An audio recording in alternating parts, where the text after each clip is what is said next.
আব্বাই বলছিলেন মানু আপনার সাইকেল চালাই পারিবে ছোট্ট গাড়ি কিনেছে গাড়ি কিনছি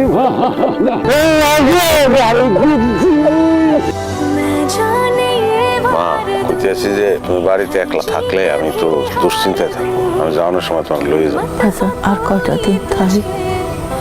হ্যালো, আসসালামু আলাইকুম স্যার। ওয়ালাইকুম আসসালাম। স্যার এদিকে তো বাইরে থেকে বায়াররা চলে এসেছে, এখন স্যার আপনি কবে আসার চিন্তা ভাবনা করলেন? আমার কয়েকটা দিন দেরি হবে, তুমি যেভাবে পারো সামলাও। ঠিক আছে স্যার, আসসালামু আলাইকুম। ওকে, ওয়ালাইকুম আসসালাম। বাবা, তোমাদের জন্য একটা গুড নিউজ আছে।